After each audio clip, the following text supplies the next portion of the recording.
네, 이번 수업은 삶을 선택할 수 있어야 행복도 선택할 수 있다라는 주제로 우리가 행복도 아니는 필요 없다라는 그런 대전제하에 어떻게 살아야 하는지 생각해 보도록 합시다. 이때 수업을 듣는 또 다른 학생이 이렇게 물었다.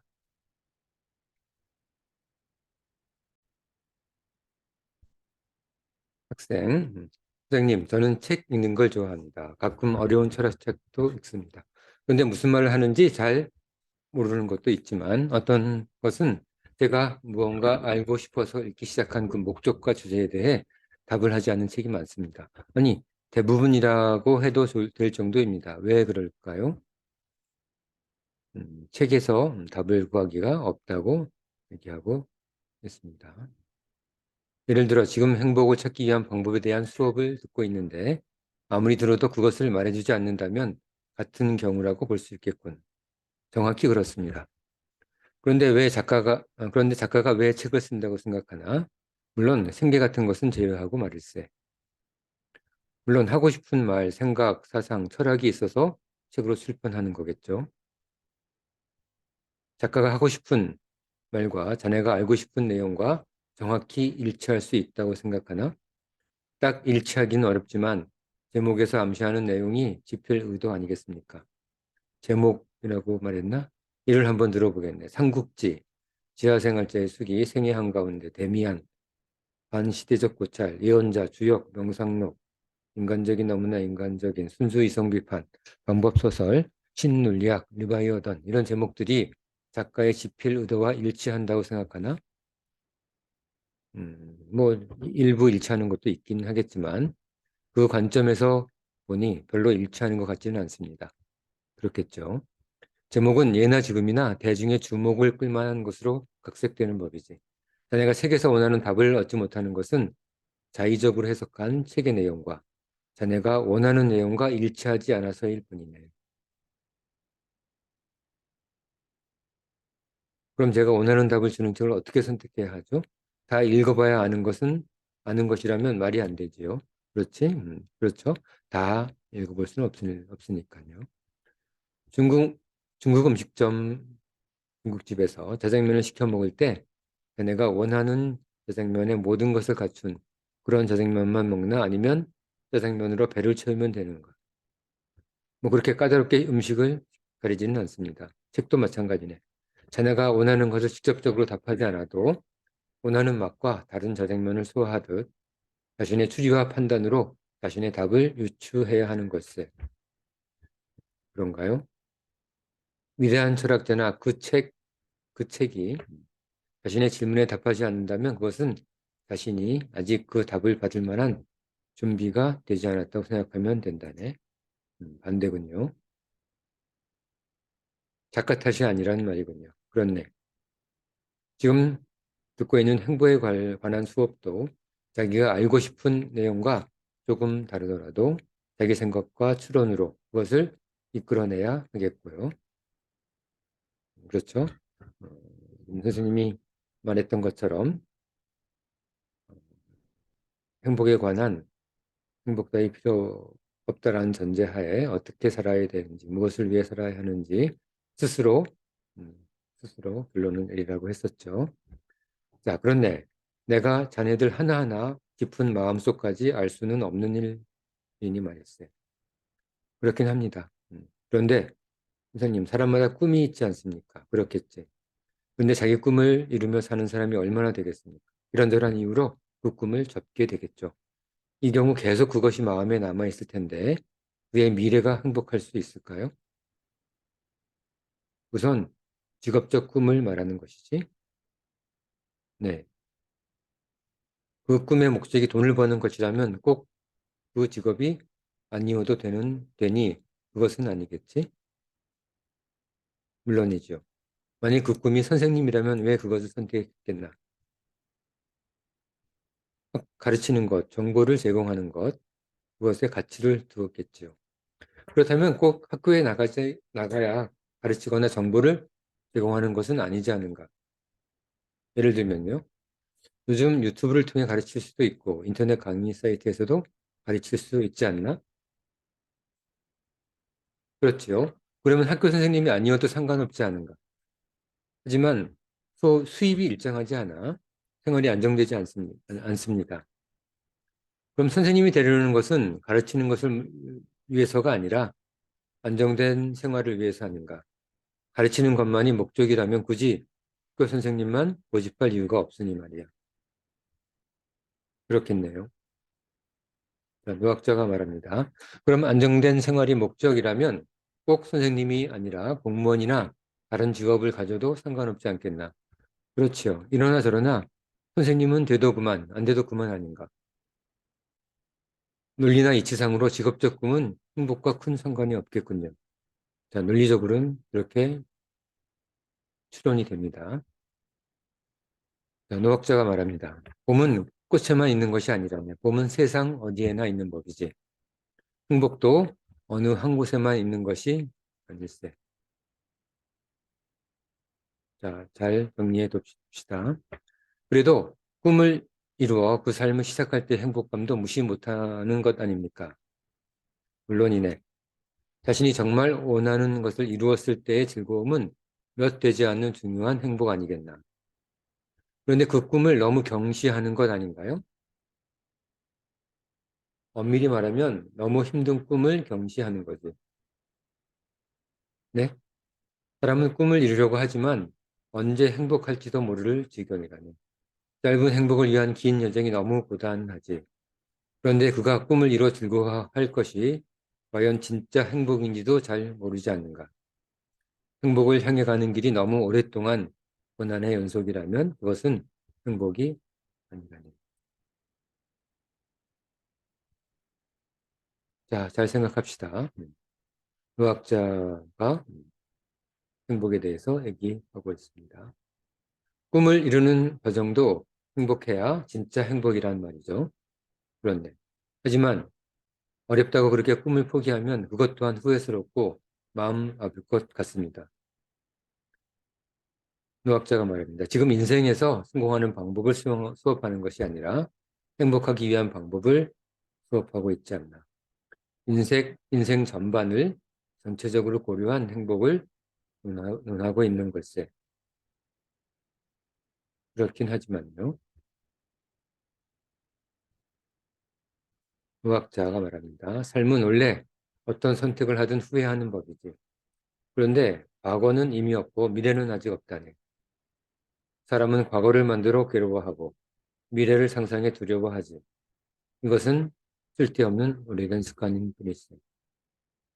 그렇겠죠. 그런데도 끝까지 무리해서 꿈을 추구한다면 어떤 일이 일어날까요? 실제로 그런 사람들도 적지 않을 텐데요. 자, 유명한 말이죠. 호랑이를 탄 사람은 사람들에게서는 선망의 대상이지만 본인은 편치 않네. 이때 호랑이는 가짜 나 같은 것이지. 진짜 나가 아닌 그 누구도 그 무엇도 진짜 나를 편안히 해주지 않을 걸세. 그런 삶은 그럴듯해 보이는 진짜 나로 살아가는 것이란 말이군요.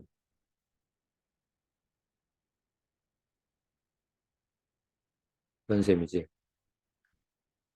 자, 여기 세상이 쉽지는 않습니다. 자, 학생, 선생님, 세상은 정말 잘 모르겠는 것 수성이군요. 잘 모르는 채로 죽는 것이네. 나이가 많아도 소용없네. 자, 나이가 많다고 모든 걸 아는 건 아닙니다. 나이가 많아도 뭐 죽기 직전이라도 아무것도 잘 모르고 철없이 죽는 경우도 많습니다. 행복도 그렇나요? 알려고 노력하지 않으면 그렇지 않겠나. 삶이 난해하고 허무하기까지 느껴집니다. 그렇죠? 허무한가? 도대체 내가 무엇 하나 제대로 알고 있기는 한 것인가? 이 말을 하기까지 보통 30년 공부가 필요하다네. 아무나 할 수 없는 말이지. 행복은 겸손해져서 세상을 받아들이는 것일세.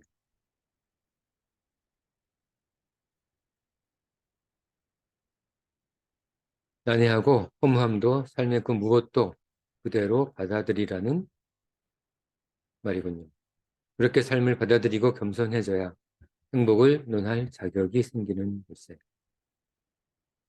행복하지 않으면 행복을 논할 자격도 없다고요?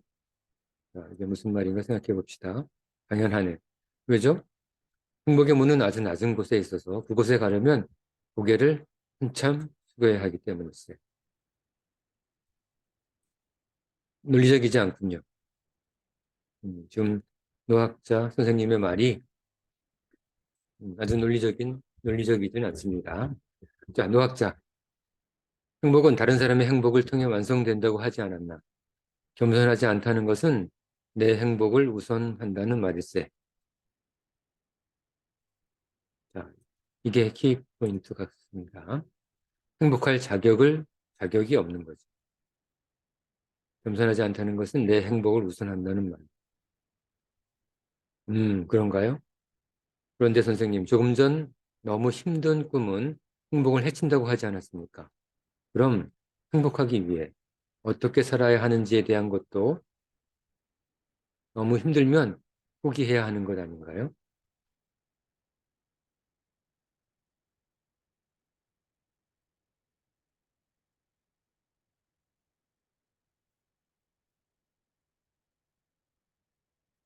그렇죠?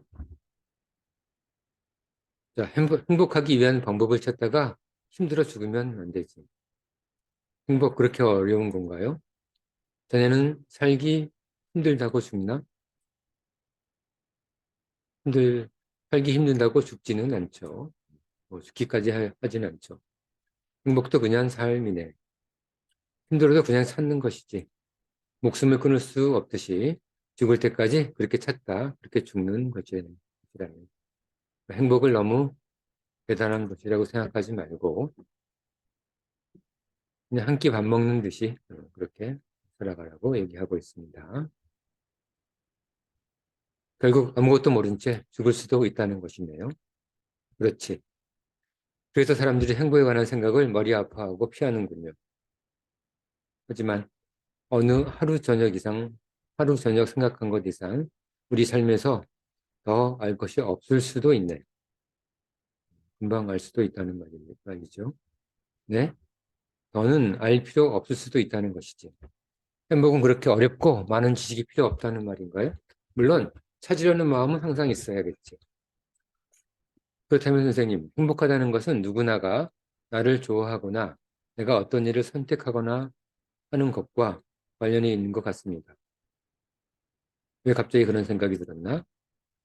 행복하기 쉬울 수도 있다는 말에서 쉽게 행복할 수 있는 일이 어떤 것이 있을까 생각해 봤습니다. 누군가 자신을 좋아한다는 것도 선택받는 것이니 선택받으면 쉽게 행복할 수 있겠다는 생각이군. 선택받기 위해 노력하면 되고 말일세. 자, 이게 학생의 생각을 교학자가 선생님이 써머리했군요. 그렇습니다. 누군가 갑자기 나를 사랑한다면, 내가 갑자기 복권에 당첨된다면, 내가 어려운 입사 시험에 합격한다면 이런 일들입니다. 그렇겠네. 혹시 행복을 위한 비밀 헌금 열쇠가 선택받기 위해 노력하는 것 아닌가요? 선택받으면 기분 좋으니 결국 행복한 것 아니냐는 논리인가?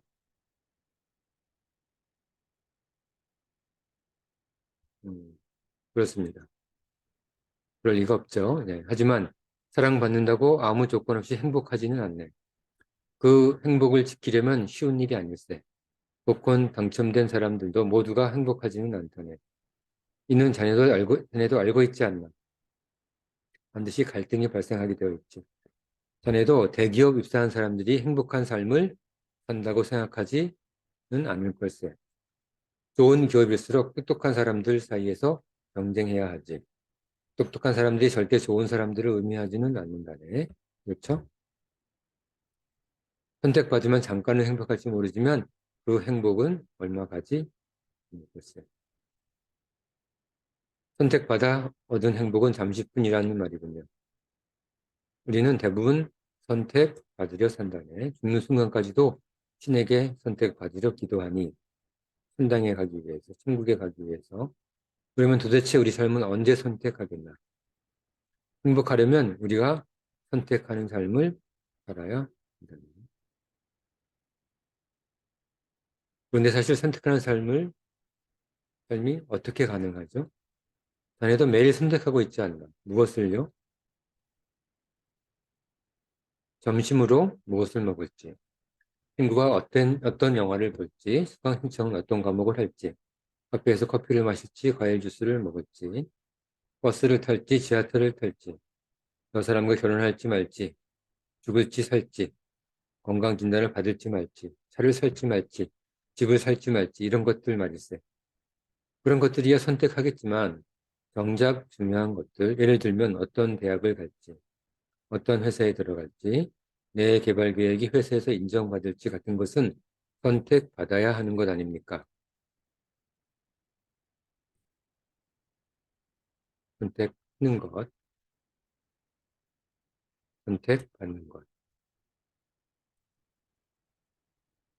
자네가 말하면서도 선택하는 것이 선택받는 것보다 훨씬 많다는 것을 느끼지 않았나? 사소한 것들까지 포함한다면요. 결혼이나 집 문제는 사소한 것은 아니지 않나. 거기에 자네가 선택받는 것이라고 했던 것 대부분도 만일 자네가 탁월한 능력을 준비하고 있었다면 선택할 수도 있지 않나? 탁월하다면요, 대학도, 회사도, 기획서도 내 생각대로 할 수 있겠죠. 우리는 선택하는 삶을 항상 살고 있고, 할 수 있고, 더 넓혀갈 수 있다네. 행복의 조건이지. 그것은 능력 있는 탁월한 사람에게만 해당되는 것 아닌가요? 탁월함은 그 목표에 따라 달라지는 것이네. 평범한 프로야구 선수도 아마추어 야구단에 들어가면 탁월한 법이지. 목표만 조정하면 누구나 탁월할 수 있네. 그렇겠죠. 학생, 목표만 줄인다면 누구나 선택하는 삶을 살 수 있고 그것이 행복을 준다는 거군요. 반행복적 최소 행복 이론인가요? 그렇네. 반행복적 최소 행복 이론. 그래도 그런 선택하는 삶을 살려면 타고남 말고도 삶에 자유로움이 있어야 하지 않나요? 물론 그렇겠죠. 그런데 우리가 자유롭기 위해서는 많은 것들이 필요하지 않습니까? 어떤 조건들인가? 유럽 여행을 가고 싶어도 돈과 시간이 있어야 하지 않습니까? 좋은 집에 살고 싶어도 돈이 있어야 하고, 친구들과 맛있는 저녁을 같이 먹고 싶어도 시간이 있어야 하고, 이런 조건들이죠. 그건 자유가 아니라 희망사항 아닌가? 그렇죠? 네? 자유는 자신이 할 수 있다는 조건하에 할지 말지를 결정하는 것이라네. 그렇죠? 처음부터 유럽 여행 갈 돈이 없으면 자유가 끼어들 여지가 없는 거지. 돈이 없으면 결국 유럽 여행을 갈 수 없는 것으로 이미 결정된 사실이니 자유의 대상이 아니란 말이군요. 그렇네. 독재 국가에서 누군가 자신의 주장을 책으로 출간할 수 없다고 치세. 이때 책을 출간할 자유가 없는 것이 아니라 그런 국가에서 살고 있기 때문에 출간할 힘과 능력이 없는 것이지. 다시 한번 요약하면 유럽 여행을 가려고 할 때 돈이 없다면 여행 갈 자유가 없는 것이 아니라 여행 갈 능력이 없다는 말이군요. 그렇다네. 자유를 가지려면 선택할 수 있는 힘, 능력이 있어야 하는 것이지. 그럼 힘과 능력이 없으면 자유가 없다는 말인가요? 그건 자유민주 국가에서 통용되어서는 안 되는 생각 아닌가요? 기본권으로서 자유는 전에 말이 맞습니다. 하지만 돈이 없으면 맛있는 한우를 사 먹을 능력이 없는 것은 틀림없는 사실이고 그렇다면 그럴 자유도 없는 거지. 그렇겠죠? 돈이 없으면 비싼 음식을 사 먹을 수 없죠. 그럴 자유가 없는 거죠. 물론 열심히 한 달간 일에 월급날이 되면 드디어 한우를 사 먹을 자유가 생기는 것이세. 하지만 사 먹을지 절약을 위해 참을지는 그때 비로소 본인의 자유가 되겠죠. 말듯말듯합니다. 선택할 수 있어야 비로소 자유로운 것이고 자유로워야 행복할 수 있는 것이네. 자, 이제 잘 메모해 두도록 합시다. 노트에. 자, 노트를 준비하고 수업을 들으라고 했죠. 자, 학생, 선택하는 삶을 살 수 있도록 자신의 힘과 능력을 키우는 것이 행복의 조건이란 말이군요. 그렇네. 물론 그 힘과 능력을 키우는 과정도 행복해야겠지. 그럼 돈을 벌어 부자가 되면 선택할 수 있는 것이 많아지니 행복할 수 있는 것 아닌가요? 그럴 가능성은 있겠지. 하지만 돈을 버는 과정에서 잃어버리는 자유와 행복이 부자가 되어 얻는 자유와 행복보다 큰지는 신중히 살펴보아야 하네. 혹시 이것도 가난한 사람들이 부자에게 하는 시기와 질투 아닌가요? 돈이 많아서 나쁠 것은 없겠지. 지금 말하고 있는 것은 부자가 아니라 부자를 목표로 하는 삶에 대한 주의와 경계를 말하는 것이지. 자, 알겠죠? 열심히 살다 보면 어쩌다 부자도 되는 것이지 부자가 되기 위해 살면 안 된다는 말인가요? 그렇죠? 부를 위한 음습한 부자유의 거미줄에 걸리는 것보다는 오히려 충분한 가난이 좋다네. 그런데 보통 그 음습한 부자유를 선택하지. 거미줄에 걸리지 않도록 주의해야 하니. 최소 행복이론이군요. 최소 행복이군요. 그런데 이렇게 수업 받은 내용을 열심히 생각해서 그대로 행동하더라도 사람들이 저를 이해하지 못하면 결국 아무 소용없는 것 아닌가요? 사람들이 나를 이해하다. 그렇겠죠. 모든 사람이 행복을 이해하지 않는 한 누구도 행복할 수 없을지도 모른다는 생각이 듭니다. 타인의 이해가 행복의 조건이란 말인가? 그렇죠. 아닌가요? 다른 사람이 나를 이해하는 것은 원래 불가능하네. 나를 생각하는 시간이 짧기도 하고 생각한다 하더라도 겉만 보기 때문이지. 타인에게 이해받으려 애쓸 것 없네. 자기 생각이나 상처를 이해받기란 그리 쉬운 일이 아니지. 행복은 이해받음이 아니라 오히려 타인이 나를 이해할 수 없음을 인지하고 인정함에 있다네. 이 내용은 깊이 숙고하시기 바랍니다. 행복은 이해받음이 아니라 오히려 타인은 나를 이해할 수 없음을 인지하고 인정함에 있다고 합니다. 자, 여기까지 우리는 행복하기 위한 방법, 어떻게 살 것인지에 대해서 공부했습니다. 이번 주제는 삶을 선택할 수 있어야 행복도 선택할 수 있다는 주제로 우리가 어떻게 살아야 하는지에 대해서 알아봤습니다. 자, 그러면 오늘 수업은 여기까지 하고 다음 시간에 새로운 주제, 우리 삶의 실패란 없다란 주제로 우리가 어떻게 살아야 하는지, 행복 따위 필요 없는 그런 세상에서 우리가 어떻게 살아야 하는지 살펴보도록 합시다. 자, 오늘 수업은 여기까지.